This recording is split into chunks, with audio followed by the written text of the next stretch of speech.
Okay, after Play.com managed to lose my UK Assassin's Creed Brotherhood Codex edition, which eventually turned up damaged, I decided to import the US collector's edition, which looked pretty fucking sexy, and as you can see right here, the US edition actually comes with a Jack-in-the-Box exclusive gadget, as opposed to the UK edition. Just push this to one side a second.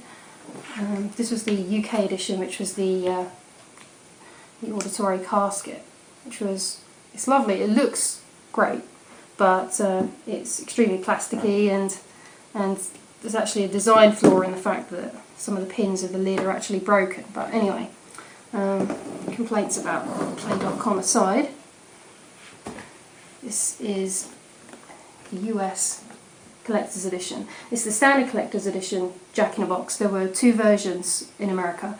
GameStop had an exclusive Jack-in-the-Box would be the Harlequin, everywhere else had the Doctor multiplayer character. But GameStop are a pain in the arse to import from, so I saved myself the trouble and just went for the regular collector's edition over there. I'll just show off the packaging a bit first. So we've got the multiplayer characters, we've got Ezio, got a nice bump on the back there. Just move that over so you can see that a bit better. And once we've got that, this is obviously as you can see, the Xbox 360 version. Okay, so we'll begin with the incision.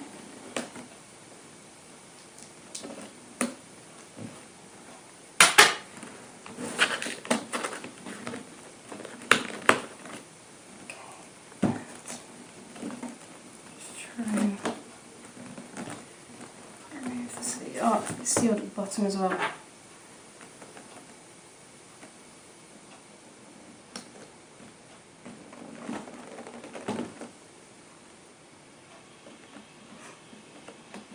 Okay, that should do it.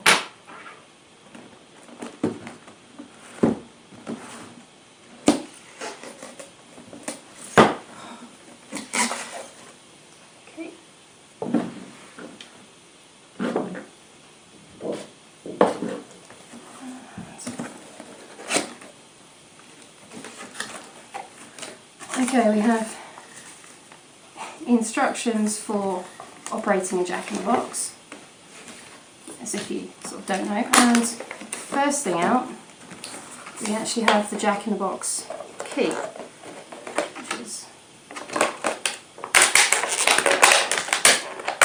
the basket to get out.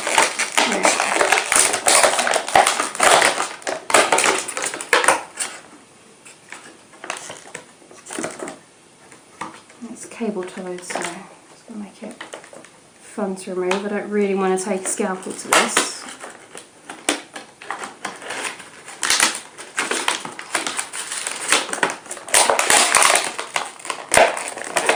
And I really don't want to risk snapping the key either, otherwise it's pretty screwed. So just ditch that. Okay, so very plasticky key. And I can take the box back. See the side. Alright.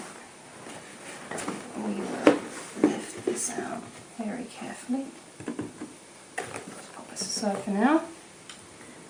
This is the Jack-in-the-Box. It's surprisingly big. It didn't look like it would be in the pictures, because often with collector's editions they do exaggerate the size, the quality of what you're going to be getting. This is actually quite surprising. It's plasticky, it's kind of cheap, it looks nice. It will look nice on a shelf from a distance anyway.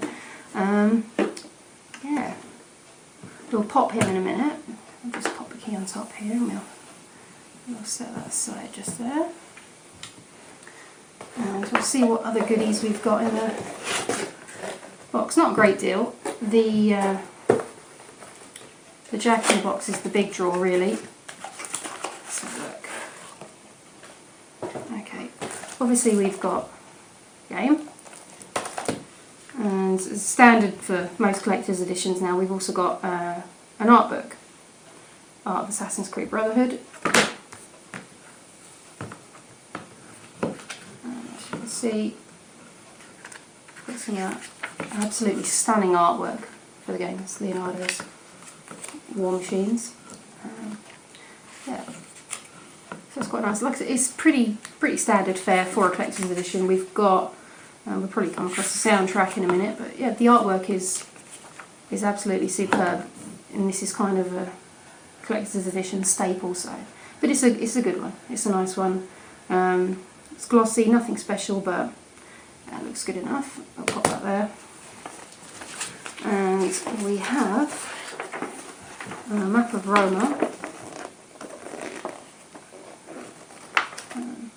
Not really any sort of details, none of the guilds marked or anything like that. As you can see, it's just the standard maps. It's nothing special. It's actually not a great deal of effort gone into it. Obviously, it's not a cloth map. It's not anything else, but it's a nice extra to have, I suppose. And on the other side, we've got just a signed Brotherhood poster of all the multiplayer characters and Ezio, and presumably the development team here.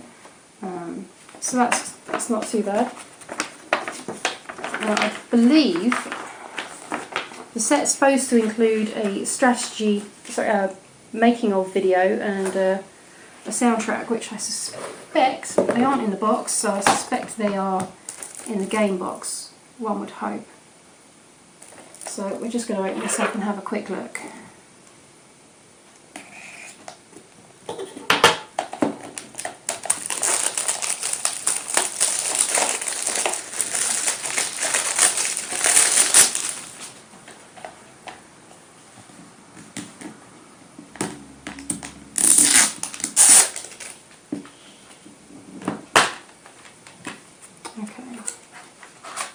Yep, sure enough. We've got some exclusive single player in-game maps. We've got the Aqueduct and the Trajan Market included in the box here. So that's pretty good. The standard Xbox unlock code.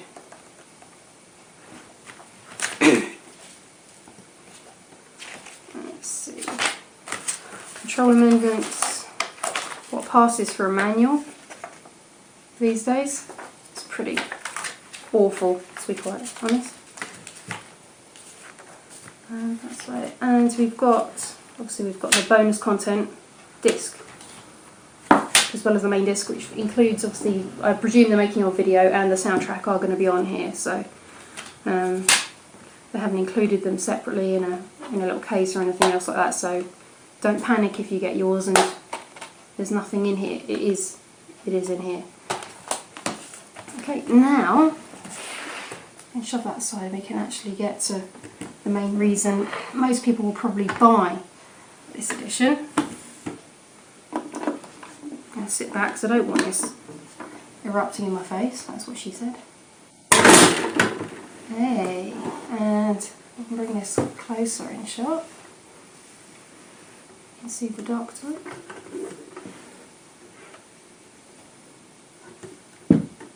All the way around. It's actually quite surprising. It looks pretty good. Didn't expect it to look that good, to be quite honest. And as I say, GameStop had the Harlequin edition. Everywhere else in America has the Doctor. So it's not too bad. So presumably I'm not going to try and force him at this point back in there, so I'll leave him out for now. Yeah, as I said, this is the US and Canadian version, and if you want to get your hands on one as opposed to the Codex UK edition, then you're going to have to import it. I picked this one up from videogamesplus.ca, who are pretty good with imports, although you're going to have to probably give yourself a good month for it to maybe get here, depending on the post in your area. But it is worth importing. It's a nice set to have on your shelf. I don't know if I would leave it in the packaging, whether I would actually have the Jack in the Box out like this on display, but it's pretty impressive. So, I don't know, for once I think I would actually break up a collector's edition and have this out separately. It looks pretty good. And that's about it. So we've got our Jack in the Box, we've got the map come poster, we've got the game, and we've got the art book. So, not too bad. As collector's editions go, like I said, the biggest pull is obviously this guy. And that's it. So compared to the UK edition, it's I don't know, I suppose it's on par. UK edition has got the gorgeously sexy journal. It doesn't have a kind of a kooky little dude in a box. But as far as collectors go, I'd say it's worth getting one of each. If you love the game and you love the franchise, it's pretty much worth importing, I would say. It's certainly one of the more interesting bits and pieces. It beats the usual steelbook, soundtrack, art book that you usually get for collector's editions. So they've done something a little different. So yeah, as a collector, I'd say well worth picking up if you're a fan.